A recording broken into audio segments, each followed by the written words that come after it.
Hi friends, welcome to అమ్ముల్ kitchen. ఇప్పుడు కరాచీ హల్వా ఎట్లా చేయాలో నేను చూపిస్తానండి.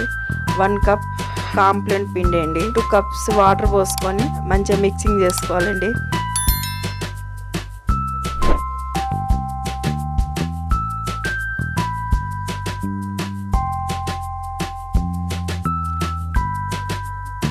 ఉండలు లేకుండా మంచిగా మిక్స్ చేసుకొని పక్కన పెట్టుకుందామండి.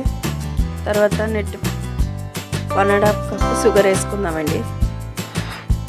1/2 కప్పు వాటర్ వేసుకొని షుగర్ అంతా కరిగేటట్టుగా షుగర్ పాకం చేసుకుందామండి. కొంచెం పాకం వచ్చేదాకా. పాకం వచ్చింది కదండి, కొంచెం ఇట్లా తేనె పాకం రావాలండి. తర్వాత 1 స్పూన్ ఇలాచి పొడి అండి. ఇలాచి పొడి వేసుకొని మంచిగా కలుపుకున్నాక, మనం ఇంతకుముందు కలుపుకున్నాను కదా కాంప్లెన్ పిండి, అది కలుపుకుంటా మనం ఉండలు కట్టకుండా కలుపుకోవాలండి. అది వేసుకుంటా ఉండలు రాకుండా మనం కలుపుకోవాలండి. అది మొత్తము మంచిగా దగ్గర పడేటట్టుగా సిమ్లో ఉడికించుకోవాలండి. తర్వాత 2 స్పూన్ నెయ్యి వేసుకోవాలి. నెయ్యి మధ్యలో 2 స్పూన్లు వేసుకోవాలండి.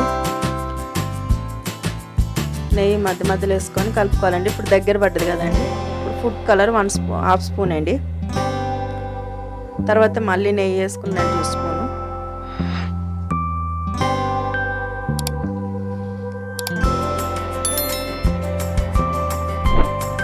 మొత్తం 1/2 కప్పు నెయ్యి వేసుకున్నానండి, 2 స్పూన్లు మధ్యలో. అది మొత్తం దగ్గరికి అయింది కదండి, వాటర్ అనేది ఏం లేదండి. ఇప్పుడు మంచి ఇట్లా హల్వా అయిపోయింది కదండి, కరాచీ హల్వా దగ్గరికి. ఇప్పుడు మనం ఫస్ట్ వేపుకున్న డ్రై ఫ్రూట్స్ ఉన్నాయండి, అవి కూడా యాడ్ చేసుకొని ఒకసారి కలుపుకున్నారు. 2-3 నిమిషాలు అయితే అయిపోతుందండి. మనకి ఇప్పుడు అయిపోయిందండి హల్వా. ట్రేలో నెయ్యి అప్లై చేసుకొని ఇప్పుడు మనం చేసుకున్న కరాచీ హల్వా ట్రేలో మనం సర్వ్ చేసుకుందాం. అంటే ఒక 1 అవర్ ఉండాలండి, 1 అవర్ 2 అవర్స్ ఇట్లా ప్లెయిన్గా వేసుకొని మళ్ళీ పైకి వెళ్ళి మన ఇష్టం ఉంటే డ్రై ఫ్రూట్స్ వేసుకోవచ్చు, నెయ్యి కూడా వేసుకోవాలండి. నేను 1 అవర్ పెట్టానండి. తర్వాత ఇట్లా పీసెస్ లెక్క అన్ని ఇట్లా కోసి పెట్టుకున్నానండి.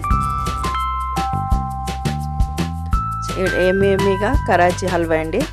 చాలామంది చూస్తున్నారు మా వీడియోలు, కానీ లైక్ చేస్తలేరండి. సబ్స్క్రైబ్ చేయండి, లైక్ చేయండి, షేర్ చేయండి. చాలామంది చూస్తున్నారు కానీ కామెంట్ పెడతలేరండి. మీకు మరి ఇంకా వీడియోలు కావాలంటే కామెంట్ పెట్టండి. మీకు ఇంకా ఇలాంటి వీడియోలు కావాలంటే లైక్ చేయండి, షేర్ చేయండి, సబ్స్క్రైబ్ చేయండి, కామెంట్ చేయండి. ఇంకా మొత్తం